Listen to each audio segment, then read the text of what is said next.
একজন পুরুষ যখন কোনো মহিলার পেছনে ছুটতে থাকে তখন সেই মহিলা তাকে হালকাভাবে নিতে শুরু করে, কিন্তু যখন সেই পুরুষ হঠাৎ করে গায়েব হয়ে যায় তখনই তার গুরুত্ব বোঝা যায়।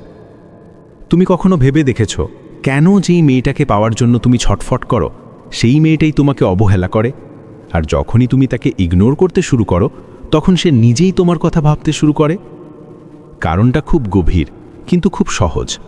যখন একজন পুরুষ পেছনে ছোটে তখন তার মূল্য কমে যায়, আর যখন সে গায়েব হয়ে যায় তখন সে একটা রহস্যে পরিণত হয়। আর রহস্য সবসময়ই আকর্ষণীয়। এই আলোচনাটা তাদের জন্য যারা এক মেয়ের ছায়ার পেছনে ছুটতে ছুটতে নিজের ভেতরের আগুন নিভিয়ে ফেলেছে, কিন্তু এখন সময় এসেছে নিজের আসল রূপ দেখানোর।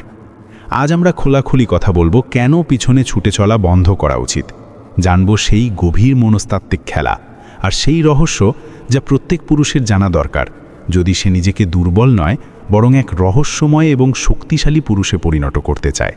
তাই চলো শুরু করা যাক। পয়েন্ট নম্বর 1, তুমি যত বেশি কারো পেছনে ছুটবে সে তত দ্রুত তোমার থেকে দূরে সরে যাবে। তুমি কি কখনো অনুভব করেছো যখন তুমি কাউকে সবচেয়ে বেশি চাও, যখন সারাক্ষণ তুমি তার কথাই ভাবো, যখন তোমার দিনের শুরু হয় তার নাম দিয়ে আর রাত ঘুমাতে যাও তার স্মৃতি নিয়ে, ঠিক তখনই সেই মানুষটা তোমার থেকে আরও বেশি দূরে সরে যায়? এটা শুধু আবেগের নাটক নয়, এটা এক গভীর মনস্তাত্ত্বিক সত্য। যার পেছনে ছোটা হয় সে নিজেকে মূল্যবান ভাবতে শুরু করে, আর যে ছুটে চলে সে আস্তে আস্তে নিজের মূল্য হারাতে থাকে। একজন পুরুষ যখন একজন নারীর পেছনে ছুটতে থাকে সে ধীরে ধীরে নিজের সম্মান, নিজের ভারসাম্য আর সবচেয়ে বড় কথা নিজের পরিচয় হারিয়ে ফেলে। সেই মেয়েটা এখন তার জীবনের কেন্দ্রবিন্দু হয়ে ওঠে। তার সব কথা, সব সিদ্ধান্ত, সব ভাবনা, সব কিছু ঘুরপাক খেতে থাকে শুধু সেই মেয়েটার চারপাশে। সেই পুরুষ আর একজন পুরুষ থাকে না, সে হয়ে যায় একটা ছায়া যে হেঁটে চলে অন্য কারো পেছনে, না বুঝেই যে এই পথের কোনো গন্তব্য নেই। এবং এটাই সেই মুহূর্ত যখন সেই মেয়েটার মনে আর কোনো রহস্য থাকে না আপনার প্রতি, থাকে না কোনো টান, থাকে না কোনো প্রশ্ন, কারণ আপনি নিজেই তার সব প্রশ্নের উত্তর দিয়ে ফেলেছেন, তাও সে প্রশ্ন করার আগেই। আপনি নিজেকে তার সামনে এতটা খুলে ধরেছেন যে এখন তার জানার মতো আর কিছুই বাকি নেই।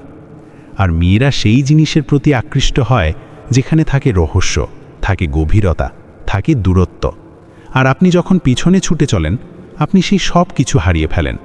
এটা আপনার ভুলের কারণে নয়, বরং কারণ আপনি নিজেকেই এতটা সস্তা করে তুলেছেন যে সামনের মানুষটি আপনার প্রকৃত মূল্যটাই বুঝে উঠতে পারেনি। মনে রেখো, পেছনে ছোটার শক্তি নয়, দূরত্ব সৃষ্টি সামর্থ্যই আসল শক্তি। পয়েন্ট নম্বর 2, যেদিন আপনি নিজেকে তার প্রাধান্য বানাতে চান সেদিন থেকেই আপনি তার চোখে একজন সাধারণ মানুষ হয়ে যান। যখন আমরা কাউকে আমাদের জীবনের সবচেয়ে বড় অগ্রাধিকার বানিয়ে ফেলি তখন আমরা ভুলে যাই যে সে কি আদৌ আমাদের সেই জায়গার যোগ্য মনে করেছে। আপনি সব সময় তাকে মনে রাখেন, সে কি খুশি, সে কি রাগ করেছে, সে রিপ্লাই দিল, সে দেখল না ইগনোর করল। এইভাবে ধীরে ধীরে আপনি আপনার আবেগের রিমোট কন্ট্রোল তার হাতে তুলে দেন। আর সে যখন সেই রিমোট নিয়ে খেলে আপনি হেসে ফেলেন, কাঁদেন, ভেঙে পড়েন, আর আপনাকে বুঝতেই দেওয়া হয় না কিভাবে আপনি নিজেকে হারাচ্ছেন। আপনি তাকে আপনার সব কিছু বানিয়ে ফেলেন, আর সে এখনও ঠিক করে উঠতে পারেনি যে আপনি তার জীবনে আদৌ কিছু কিনা। মেয়েরা সেই পুরুষদের প্রতি আকৃষ্ট হয় যাদের নিজের একটা জগৎ আছে, একটা লক্ষ্য আছে, একটা জীবন আছে, যেখানে সে নিজের ইচ্ছায় একটি অংশ হতে চায়, বোঝা নয়। কিন্তু আপনি যখন জীবনের প্রতিটি মোড়ে তার উপস্থিতিকে অপরিহার্য করে তোলেন, যখন প্রতিটি অনুভূতি, প্রতিটি সিদ্ধান্ত, প্রতিটি মুহূর্ত তার হাতে তুলে দেন, তখন আপনি নিজেকেই হারিয়ে ফেলেন। আর একজন পুরুষের জন্য এর চেয়ে বড় পতন আর কিছু হতে পারে না। কারণ যেদিন আপনি কাউকে আপনার অগ্রাধিকার বানিয়ে ফেলেন সেদিন থেকেই আপনি তার চোখে একটিমাত্র বিকল্প হয়ে যান। সে তখন আর আপনাকে তার প্রয়োজন বলে ভাবে না, ভাবতে শুরু করে একটা অভ্যাস, আর অভ্যাস সময়ের সঙ্গে বদলায়, ছাড়া যায়। পয়েন্ট নম্বর 3, যখন একজন পুরুষ নিজেকে হারিয়ে ফেলে তখন কোনো নারী তার মধ্যে আর কিছুই দেখার মতো পায় না। একজন পুরুষের সবচেয়ে বড় শক্তি হল তার আত্মসম্মান, তার ব্যক্তিত্ব, তার অস্তিত্ব। যতক্ষণ তার মধ্যে এই গুণগুলো থাকে সে আকর্ষণীয় থাকে, রহস্যময় থাকে, নারীর চোখে যোগ্য থাকে। কিন্তু যেই মুহূর্ত থেকে সে নিজেকে কোনো মেয়ের পছন্দ অপছন্দ অনুযায়ী বদলাতে শুরু করে সে তখন নিজের আত্মার সঙ্গে একটা লেনদেন শুরু করে দেয়। শুরুর দিকে হয়তো সেই মেয়েটা তাকে পছন্দ করবে, কারণ মনে হবে এই লোকটা তো আমার সব কথা শোনে, আমার জন্য নিজেকে বদলে দিচ্ছে, আমার সঙ্গে থাকতে চায়। কিন্তু ধীরে ধীরে এই ব্যাপারটাই তাকে দুর্বল, আত্মাহীন আর নির্ভরশীল করে তোলে। আর কোনো নারী কখনো এক নির্ভরশীল পুরুষের প্রতি আসক্ত হয় না। আপনি যখন নিজের শখ ছেড়ে দেন, বন্ধুদের ছেড়ে দেন, নিজের নিয়ম, নিজের মূল্যবোধ, এমনকি নিজের আত্মসম্মানও ছেড়ে দেন শুধু কারো খুশির জন্য, তখন আপনি আর একজন পুরুষ থাকেন না। আপনি হয়ে যান একটা ছায়া। ছায়ার কোনো উত্তাপ থাকে না, থাকে না কোনো দিক নির্দেশ। আর কেউ জীবনের সফর একটা ছায়ার সঙ্গে কাটাতে চায় না। নারীরা সেই পুরুষদের প্রতি আকৃষ্ট হয় যারা নিজের মধ্যে পূর্ণ, যাদের সুখ আসে নিজেকে সত্যিকারভাবে ভালোবেসে বাঁচা থেকে, না যে কেবল কারো সঙ্গে থাকার জন্য। একজন এমন পুরুষ যে নিজেকে চেনে, যে অন্যের স্বীকৃতির উপর নির্ভর করে না, যে একা থাকতে পারে কিন্তু কখনো ভেঙে পড়ে না। কিন্তু যখন আপনি নিজেই নিজের পরিচয় ভুলে যান, কারো আবেগে ডুবে গিয়ে নিজের অস্তিত্ব মুছে ফেলেন, তখন সেই নারীর কাছে আপনার মধ্যে আর কিছুই দেখার থাকে না। কারণ মেয়েরা ভালোবাসার থেকেও বেশি সম্মানের ক্ষুধার্ত। তারা একজন পুরুষকে নয়, তারা একজন পুরুষের গৌরবকে ভালোবাসে। আর যেদিন আপনি নিজেকে নিয়ে গর্ব হারিয়ে ফেলেন, সেদিন থেকেই সে আপনার দিকে তাকানো বন্ধ করে দেয়। আর ঠিক এখান থেকেই শুরু হয় এক অস্পষ্ট, নিঃশব্দ দূরত্ব। সে আর তেমন আগ্রহ নিয়ে আপনাকে প্রশ্ন করে না, আপনার কথা শোনে না, আপনার সান্নিধ্যে থাকলেও তার চোখে থাকে না সেই দীপ্তি। আপনি ভাবেন সব ঠিক আছে, কিন্তু ভেতরে ভেতরে সে আপনাকে বিদায় জানানো শুরু করে দিয়েছে। এই যাত্রাটা ঠেকানো যেত যদি আপনি সময় মতো বুঝতেন যে ভালোবাসা মানেই নিজেকে হারিয়ে ফেলা নয়, ভালোবাসা মানেই নিজেকে প্রমাণ করার যুদ্ধ নয়। যদি আপনি নিজেকে ঠিক রেখে ভালোবাসতেন, তবে সে হয়তো আজও আপনার পাশে থাকত। তাই মনে রাখবেন, আপনার আত্মসম্মান, আপনার নিজস্বতা, এটাই আপনার আসল সম্পদ। যেদিন আপনি নিজের কাছেই দামি হয়ে উঠবেন, সেদিন থেকেই কেউ আপনাকে হারানোর ভয় পাবে। আর সেদিন আপনি কারো প্রয়োজন নয়, কারো প্রিয় মানুষ হয়ে উঠবেন। নিজেকে খুইয়ে নয়, নিজেকে আগলে রেখে ভালোবাসা, সেটাই প্রকৃত সম্পর্ক।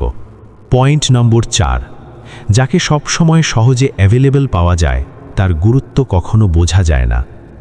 মানুষের স্বভাব, সে সব কিছুর বেশি চায় যা তার নাগালের বাইরে, আর যা সবসময় হাতের মুঠোয় থাকে তা ধীরে ধীরে তার চোখে সাধারণ হয়ে পড়ে। আপনি কি খেয়াল করেছেন, যখন আপনি প্রতিদিন, প্রতি মুহূর্তে কোনো মেয়েকে টেক্সট করেন, তার প্রতিটি স্টোরির রিপ্লাই দেন, তার মুডের প্রতি অজস্র যত্ন দেখান? শুরুর দিকে হয়তো তার ভালো লাগতে পারে, কিন্তু খুব দ্রুত এই যত্নগুলো তার কাছে আর যত্ন থাকে না, হয়ে যায় একটা রুটিন। আর রুটিন যেমন প্রাণহীন, তেমনি প্রাণহীন হয়ে যায় আপনার প্রতি তার অনুভূতি। আসলে আপনি যখন নিজেকে খুব সহজে অ্যাভেলেবল করে ফেলেন, তখন তার কাছে আপনার আর কোনো নতুনত্ব থাকে না। তিনি জানেন আপনি সব সময় আছেন, সব সময় থাকবেন। আর যার থাকাটা নিশ্চিত, তার জন্য অপেক্ষা বা কৌতূহল কোথায় থাকে? একটু ভাবো, তুমি যখন পেছনে ছোট, তখন তুমি নিজেকে বিক্রি করো, কিন্তু যখন তুমি গায়েব হয়ে যাও, তখন তুমি নিজেকে আবিষ্কার করো। পেছনে ছোটা মানে কারো কাছে নিজেকে ছোট করা, আর গায়েব হয়ে যাওয়া মানে নিজের কাছে বড় হয়ে ওঠা। এবং এটাই চূড়ান্ত সত্য, যে নিজে জ্বলে না, সে কখনোই অন্যের জীবনে আলো ছড়াতে পারে না। তোমার আত্মসম্মানই তোমার সবচেয়ে বড় শক্তি, আর যখন তুমি সেটা ধরে রাখো, তখন কেউই তোমাকে নিচে নামাতে পারে না। কারো চোখে তোমার মূল্য কমানোর অধিকার কারো নেই। যেদিন তুমি কারো পেছনে ছোটা বন্ধ করেছিলে, সেদিনই তুমি তোমার আসল পরিচয় ফিরে পেয়েছিলে।